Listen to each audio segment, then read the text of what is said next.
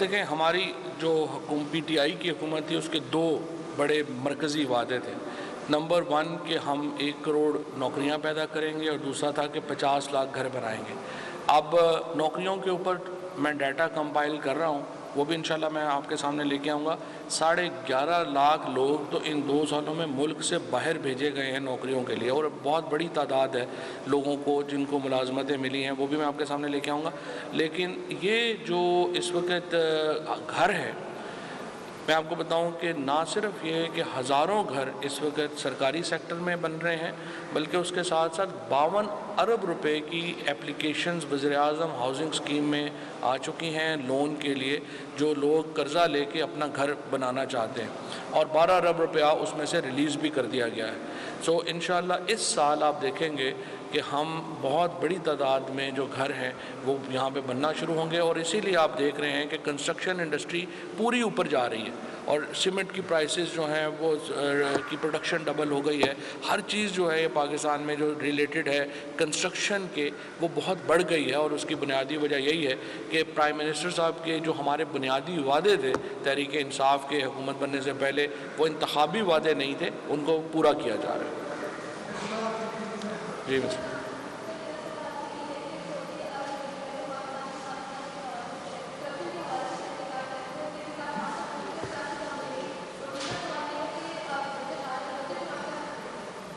دیکھیے, پہلی بات تو یہ ہے کہ وزیر اعظم انسپیکشن کمیشن کو یہ ذمہ داری سونپی گئی ہے کہ وہ تحقیقات کرے امبیسی کے معاملات کے متعلق, اور احمد یار حراج صاحب جو ہیں وہ چیئرمین ہیں وزیر اعظم انسپیکشن کمیشن کے, وہ یہ 15 دن کے اندر ان کو کہا گیا ہے انیشل رپورٹ دینے کو, اور اس کے بعد جو اگلا مرحلہ ہوگا وہ بھی اس کے مطابق جو ہے وہ چلے گا. جہاں تک بجٹ کا ہے اس کے اوپر کل شوکت ترین صاحب نے بڑی تفصیل سے آپ کو اپنے اہداف جو ہیں وہ بتائیں.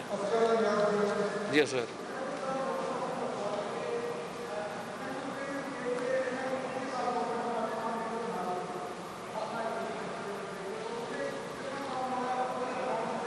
بیسکلی پے پیل کب تک؟ سر یہ اسٹیٹ بینک کا ایشو ہے. جی جی.